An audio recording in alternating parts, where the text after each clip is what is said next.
to be here. Happy New Year. It's my first live of the new year. Let me adjust this camera a little bit. All right, there we go. So, we got a quick and dirty live broadcast tonight. I'm going to talk about 3 reasons why I do not suggest that active women in midlife, active women over 40, three practical reasons why I do not suggest that you practice intermittent fasting.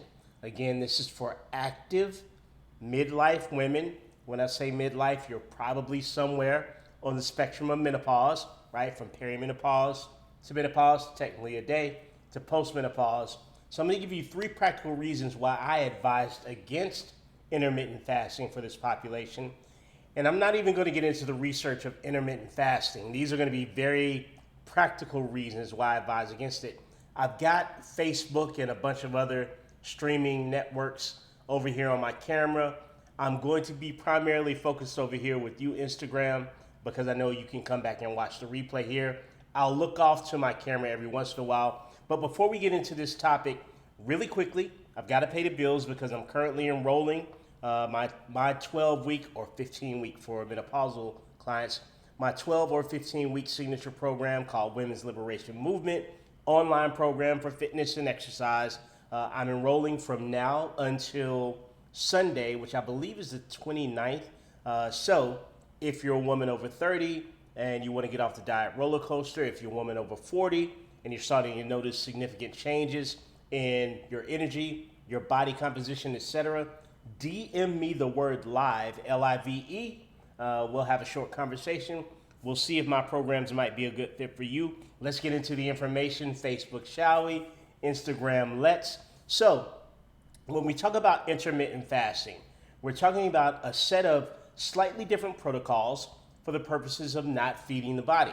And sort of the premise of intermittent fasting and most fasting principles is that there are these biological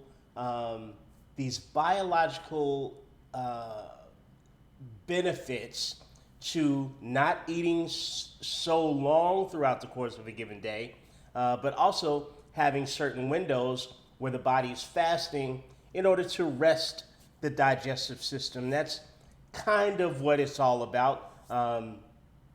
Intermittent fasting is highly touted for a lot of different benefits. They talk in the context of men about things like autophagy, helping your body process cells that need to be cleansed from your system, a host of other benefits. And it's gained popularity in the last few years. I know that the author Mel Robbins had a guest on somewhere towards fourth quarter of last year. I think her name is Mindy Peltz, and she talked a lot about fasting.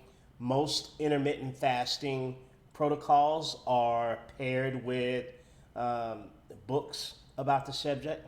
Most authors of books about the subject, appear on the internet regularly. In any case, so if you're not familiar with intermittent fasting, again, I'm not here to talk extensively about what it is, but this may be an informational feather that you can put in your cap for later as you interact with it. Since it's January, leaning into early February, of course, coworkers, aunties, cousins are talking about all the incredibly magical benefits that they're getting from a range of varied protocols for nutrition and exercise, only to more commonly fizzle out. I think National Quitters Day was the 19th, so we just passed that date. But I just want to have you have some information, practical information that you can apply.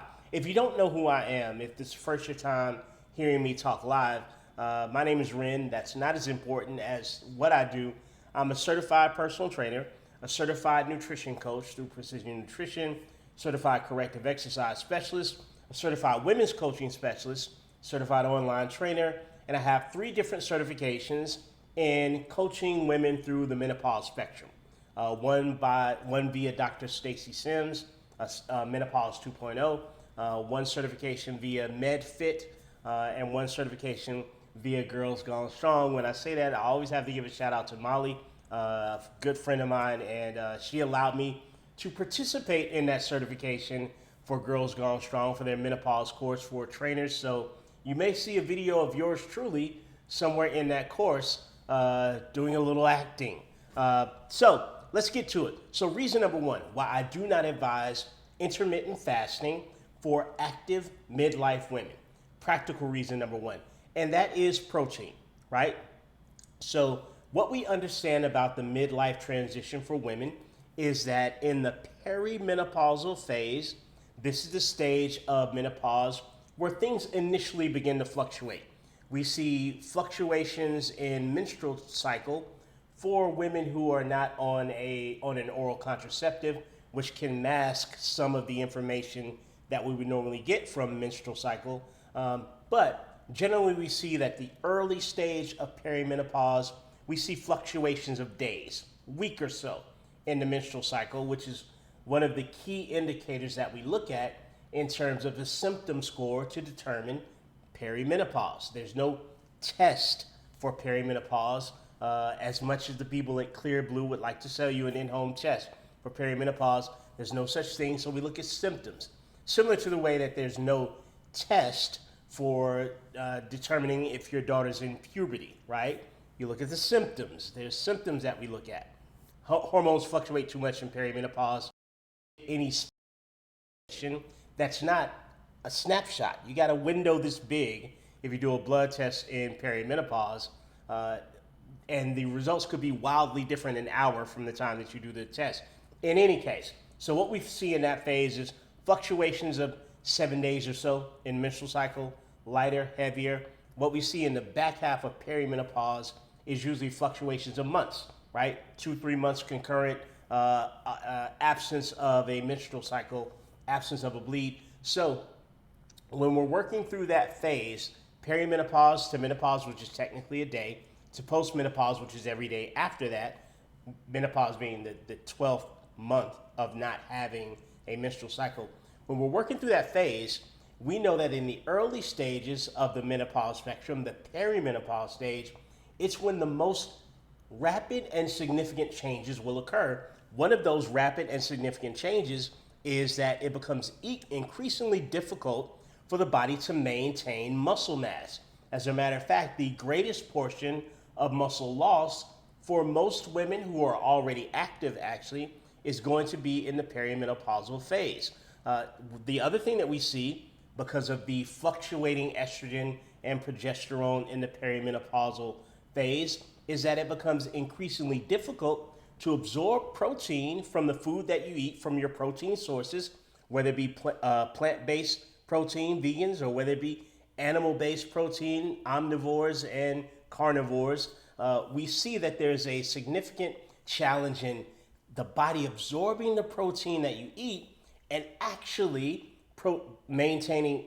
generating protein synthesis, which just means that you're building lean tissue, lean mass, protein and bone, by the way, but that's not the discussion that we're going to have today. So in this stage of life, midlife, early midlife for these women who are active, you're having a more difficult time maintaining the muscle that you have. Muscle, ladies, is the tone that people ask me for so often when they hire me. But muscle is also your independence through your 40s, 50s, 60s, 70s, and 80s. I am a man that watched his mother lose her independence. My mother had a massive stroke at age 60. She was disabled from 60 to age 77. And a lot of times when we talk about lifespan, we don't look at health span. So while my mother's lifespan was relatively normal, 77 years old, it's a reasonable amount of time to live. Her ability to cook for herself, her ability to drive, her ability to go shopping if she wanted to, her ability to go out of town on a vacation if she wanted to. That was all cut short in that stage. So I said all that to say, muscle is also your independence. If you're going to have a long, independent, enjoyable life, you want to have muscle. Muscle's going to ensure that. Muscle is also a great aid against cardiovascular incident, against the rate of cardiovascular incident. Number one killer of women in the world is cardiovascular disease, right? And a lot of that accelerates also late 30s, early 40s in that perimenopausal phase, right? So that's why we're talking about protein. The majority of the things that you want to have happen through the course of your midlife, ladies, is going to happen as a result of how much active skeletal muscle you have on your body, your metabolic rate, your insurance against metabolic diseases like hypertension, diabetes, et cetera, et cetera. That's all built around you maintaining and having muscle. Now, if we know the importance of muscle, as evidenced by the examples that I've given, and if we know that muscle comes from protein, right? We need protein in order to be able to maintain, keep that muscle. And if we know at this stage of your life you're having a more difficult time maintaining your muscle, and as two sides of a universally cosmic effed up coin, you're also having a more difficult time absorbing protein from the food that you eat, then we know we need protein. It becomes harder and it becomes more important for you to ingest as much protein as you can. There are a lot of different numbers here that we could use for the amount of protein. I like to keep things simple in these forums. So I'd say a palm-sized portion of protein for each meal of your day and a protein snack in between those two meals. Generally speaking, most women most women generally, but most women in the menopause spectrum, they're probably not getting enough protein on a daily basis to hit the goals that they want to hit. So we've got all this understanding of how increasingly difficult it's become to maintain muscle, and we've got the understanding that protein is a catalyst in making that happen. We understand that we need protein throughout the course of the day, right? Even though the recent research has shown that there's no limit on the amount of protein that you can absorb in one feeding. That's what we think now, at least. But let me tell you, whether or not there's a limit on what you can absorb, there's a definitive limit on what you can eat. Try to sit and eat more than 20 or 30 grams of protein in a sitting, not a setting, but a sitting. My I's and my E's sound the same because I'm in the South, y'all. I'm from North Carolina. But try to eat more than 20 or 30 grams of protein in one meal. Let me know how that goes, right? It's nearly impossible to sit and eat over 30 or 40 or 50 or 60 or 70 or 100 grams of protein. So a lot of people have been making the argument based on this research that, well, you don't have to consume protein throughout the whole day. I can just get as much as I want in one sitting.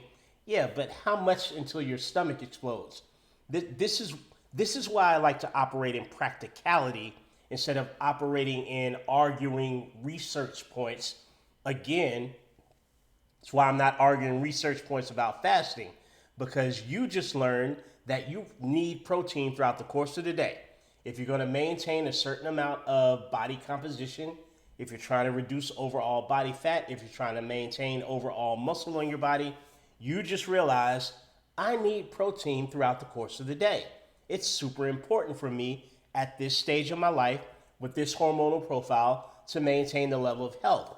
So now, knowing that, you decide I'm going to shrink my eating window by intermittent fasting during the course of the day to make it even harder on myself to get the protein that I need, to make it even harder on myself to stay away from metabolic issues, to make it even harder on myself to protect against cardiovascular disease, to make it even harder on myself to live independently into my 70s, 80s, and 90s.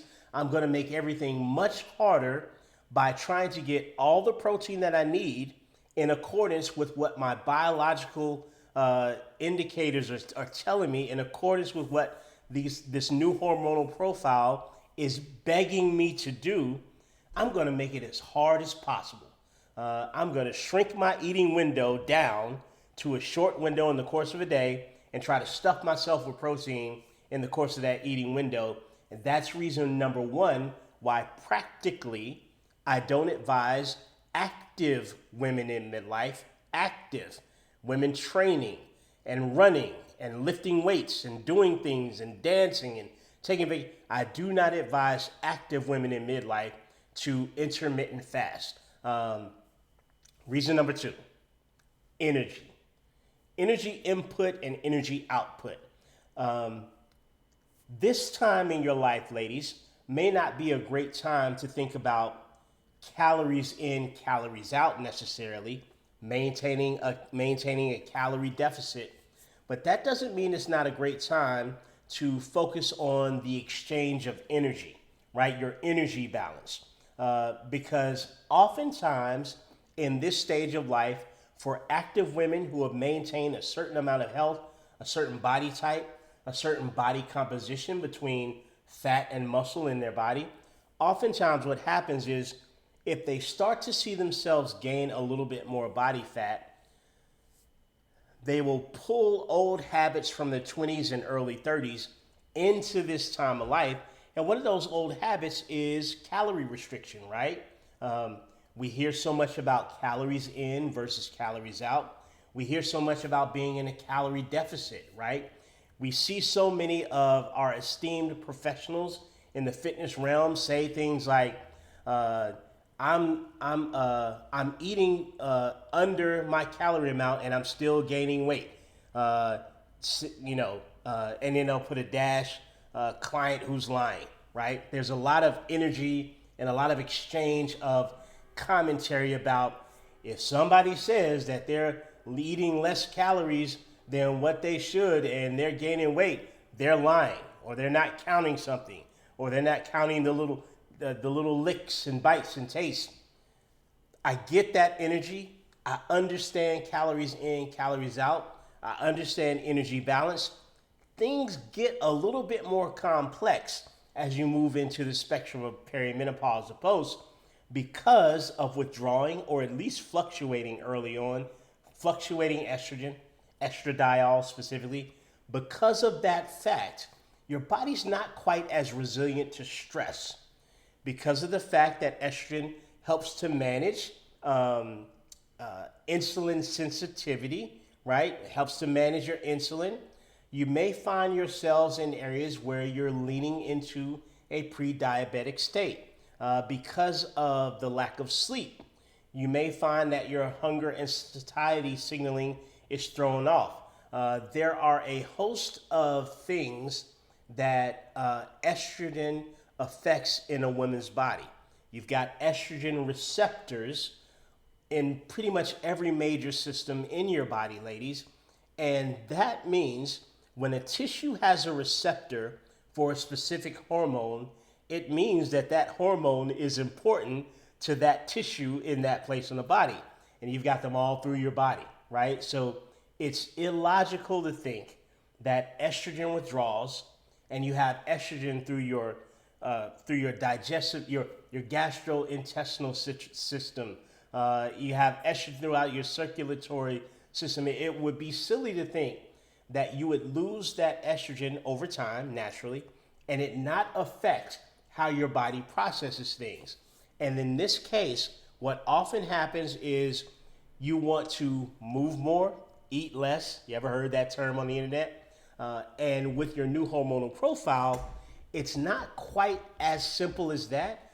So what a lot of women struggle with is being at the 1,200, 1,300, 1,400, 1,500 calorie mark, exercising significantly. In this stage of life, all the experts, and me included, I consider myself to have some level of expertise. We talk about lifting heavy shit, right? And maintaining a certain amount of intensity with your workout. And we talk about sprint interval training and high intensity interval training. And you know what all that performance requires? It requires fuel. And oftentimes, as you're in that 1,200 calorie place from 1985, or that 1,300 calorie place from 1988, or that 1,400 calorie place from the 90s, all of them, you're underfueled to the extent that it sort of backfires physically. You find yourself in states where you're more catabolic, right? And that means that your body is breaking down than you are anabolic, which means that your body is building up. Typically, we're having this discussion about the skeletal muscle in your body when we use those two terms, but you barely eat or you eat coffee before you train, takes you into a catabolic state, right? Low energy availability. You may eat a little bit a couple of hours after you train, but not within a close enough time to take your body again out of a breakdown state. Because when you exercise, and you're exercising hard and heavy, your body that's a stress. It's a good stress. It's a positive stress. But if you're under fueled around that time, particularly on the back end, on the other side of exercising, your body starts to break down. It starts to go into a catabolic state. And you don't want to break down the muscle. You want to, at the very least, maintain it, if not build a little bit more. So under eating throughout the course of the day and training like the beast that I know you are, ladies, it's a no-no. It's a butting of the heads. It's everything that you never wanted, but you didn't know you were causing, right? And we see this relentlessly in this population of things not working, and the answer that comes to your mind to solve it is, oh, I must not be exercising enough. Oh, I must be eating too much. And then we underfuel more and more, and it's just continuous backfiring. And you will see this concept is called low energy availability, and you will see low energy availability show up in your life, signaled by things like soft tissue injuries, right? Ligament, tendon, cartilage injuries, tiny fractures, fractures. You'll see it show up as sleeplessness. I know that's not a great determining factor, because if you're in the midlife menopausal spectrum, probably encountering sleeplessness for varying reasons, but you'll see it show up in irritability. Again, this sort of crosses over with the spectrum of menopause. At increased agitation, if not anxiety, if not downright anger, isn't uncommon in this spectrum. So I realize a lot of the things that I'm mentioning here really do overlap. I get that. But you'll also notice it in your inability to push your own thresholds during your exercise, right? You just can't, you can't get through the heavy strength training. Your high intensity interval training seems to zonk you out early in the process. These are all sort of pre-indicators of low energy availability. So practical reason number 2 why I don't advise intermittent fasting for active midlife women is because it could be a very easy gateway to maintaining a state of low energy availability, which is something that already seems to be pretty prevalent in this population. Something about this just, it's not clicking for the most part with the population. You say something like 2,000, 2,200, 2,500 calories to this population, and they clutch their pearls. Egads, right? Because society has made you so fearful of food that it carries into places where it shouldn't, right? And I'm not saying eat 2,500 calories of extra value meals from Mickey D's. I'm saying, sustained feeding and fueling throughout the day, bookending around your exercise time, seems to be a bit more important now than it probably was before. So having some fuel going into your workout. I'm not saying you have to have a full Denny's meal or IHOP Rudy Tooty Fresh and Fruity. That's not what I'm saying. But some avocado on the toast, right? Peanut butter on toast. And I know that's not mainly a protein. I know peanut butter is generally dietary fat. But having some fuel, a little bit, going into your workout and definitely fueling and having a good amount of protein, 35, 40 grams of protein after your workout, that's going that's going to keep you out of that stress state. We hear a lot of talk about cortisol, right, as a stress hormone here, and how it could lead to reduction of bone density and how it could lead to excess body fat around the center. You know, it's really great for mitigating a cortisol response. Carbs are. And I don't mean a stack of pancakes. Every fruit and vegetable in the world is a carbohydrate, right? So we just don't want you to be so ultimately frightened to eat, because you're probably out there minimizing your calorie intake right now, probably doing a lot of the same workouts that you used to do, and probably dissatisfied with your results and wondering why physically you're going in the opposite direction of the one that you'd like to. And it's so hard to receive this information because it feels so counterintuitive to what you've always instinctively done, particularly through your 20s and 30s. But I could show you reel after reel of Dr. Stacy Sims, one of the foremost experts in this spectrum of menopause, midlife, and activity, or Celine Yeager. Great podcast from Celine Yeager, Feisty Menopause. That whole organization, or from Dr. Carla G, or Dr. Carla D, or from Amanda Thie. Like, the information's out there, and the experts who are women, because I understand that some of this is probably taken with a grain of salt, hearing it from a man. But I'm here because I lost my mother. I'm here because I lost my older sister. I'm here because I lost my younger sister, all to lifestyle related issues. So that's why I serve the population that I do. I am taking grief in and pouring out help to the best of my ability.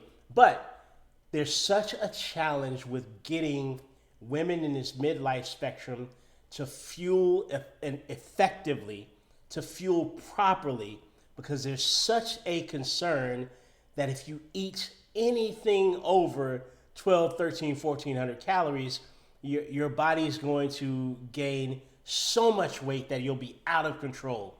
And what I'm trying to indicate here is that you don't underfuel a high performance machine.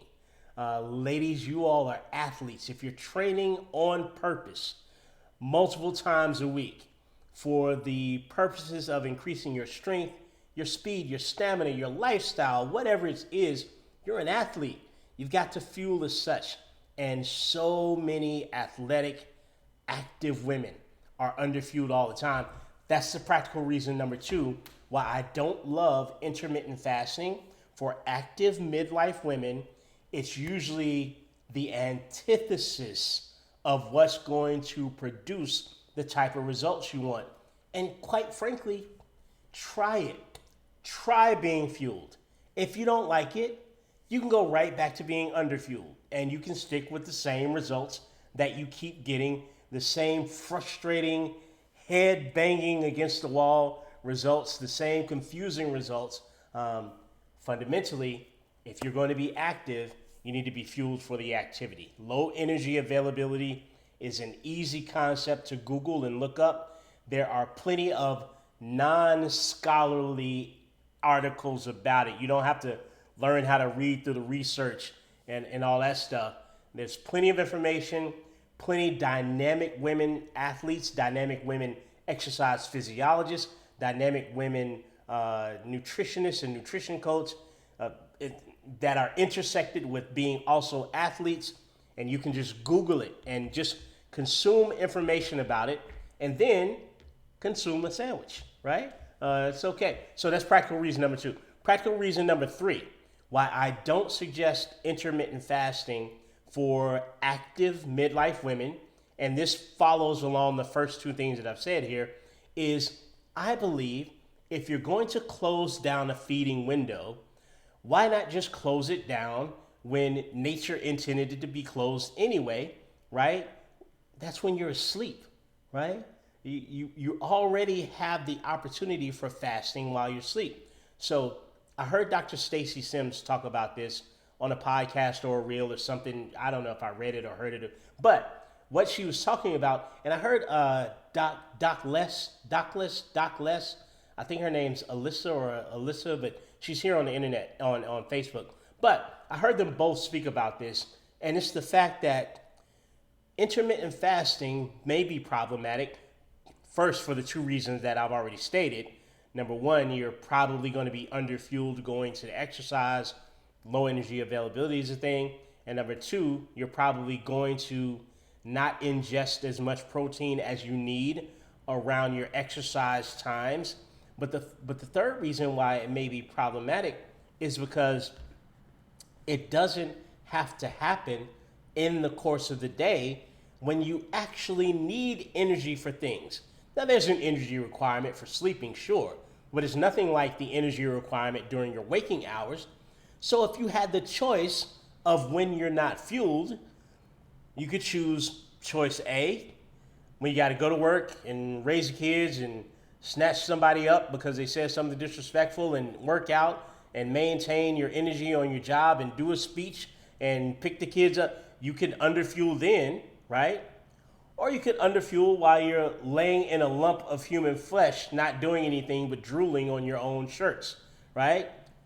Probably be the better time to not eat, right? So while I'm not big on intermittent fasting, time restricted eating could be totally your jam.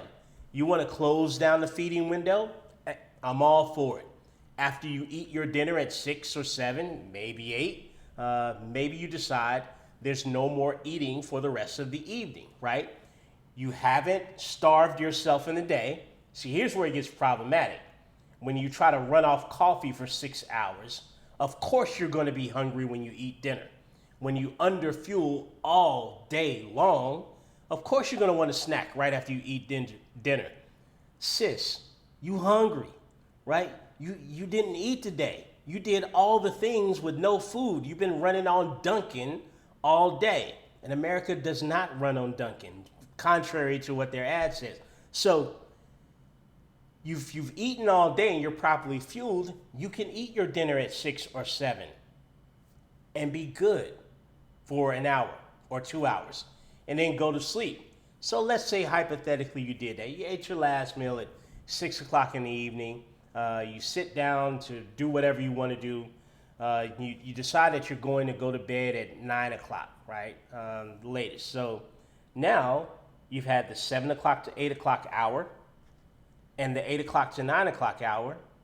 You sleep for, let's say, 7 hours. So you got 10 o'clock, 11 o'clock, 12, 1, 2. Hey, you get to sleep more than that. So you're sleeping throughout the night, right? You're up at 4 for your early training. You've had a full night's rest. You didn't eat right before you went to sleep, so there's no digestive things raising your heart rate, causing sleep to be problematic. You've gotten a good night's sleep. You fasted from 7, 8, 9, 10, 11, 12, 1, 2, 3, 4, 5 in the morning. You've had 11 hours of fasting. Push it to 6, right? Push it to 6 o'clock, wake up. Had 12 hours of fasting when your body didn't need to do very many things other than breathe, keep your heart rate going, maybe a little digestion, but you didn't eat that close to. That's a time-restricted methodology for eating. That's practical reason number 3 why I don't advise intermittent fasting for active women in midlife. Because you can just do time-restricted on the other end, and I'm not saying that you need to do that. Don't misunderstand me. I'm not telling you, hey, you need to stop eating at night because you messed up. That's not what I'm saying. I'm saying if you're going to do it, that's a really reasonable way to do it. Now, the other bonus here, right? Let's not look past this other bonus. The other bonus here, Facebook, is that when you're asleep by 10 or asleep by 9, you typically don't eat the things that people eat at 9, 10, 11, 12, or 1, because I don't know anybody that's reaching for the salmon and broccoli when they're watching TV at 11:30 p.m. So now you've probably put yourself in a situation where more calorie dense, probably more ultra processed foods, and I'm not against that. I'm a man who loves cookies and chips. I love all of it, right? And I'll be 50 this year, and I dare you to take my cookies away. I dare you. But I do understand that if I'm going to eat energy dense foods, eating them during the course of the day is usually a little bit better than eating them while I'm not moving, when I don't have places to send that energy. And I am in no way saying, because I know how the internet messes shit up, I am in no way saying that you need to earn your cookie by moving more. We're not having that discussion. You don't need to earn food. You're not a dolphin at SeaWorld. But what I am saying is making those choices during the day when you have something, when you're living and doing things, it just makes more sense rather than fasting for the first 4 hours of your day, being starved really most of the day, pushing out energy through a workout amongst all the other things that you have to do. I got to keep it real then. You know how we do, sis.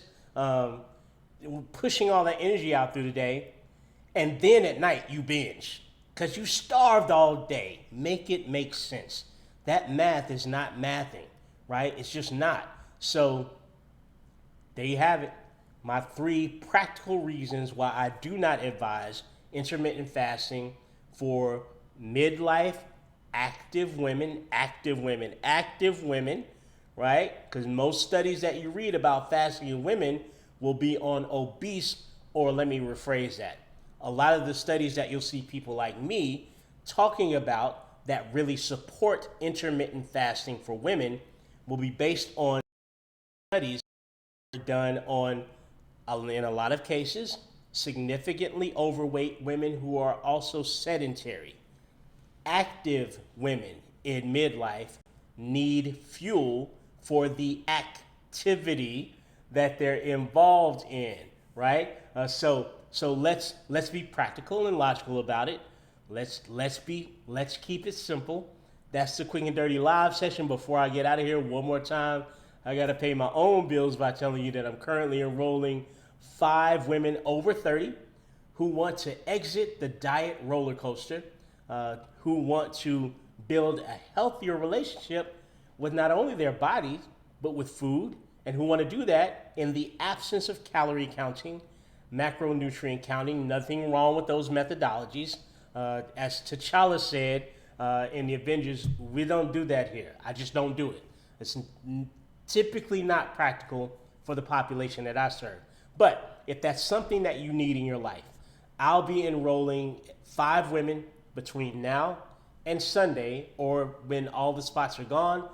If you feel like that might be a help for you, DM me the word live, LIVE, and then be prepared to check your messages. Don't DM and then cancel your Instagram or your Facebook. Y'all will DM me and then you'll hide. I have to find you. And then you say, why didn't you contact me? So if you DM me the word live, we'll have a conversation in the DMs about whether or not what I do might be a good fit for what you need. And we'll go from there. Until next time, I'll be back at 8 o'clock a.m. tomorrow with another live broadcast that hopefully will allow you to interject some practicality into your life, into your wellness journey. My name's Ren Jones. Thanks for rocking with me. Facebook, LinkedIn, YouTube, and I think that's everybody that's on the camera. And thank you for rocking with me. Instagram, y'all know you're my favorite. I meant to cut Facebook off before I called y'all my favorite. I'll talk to you soon. Let's keep it simple. And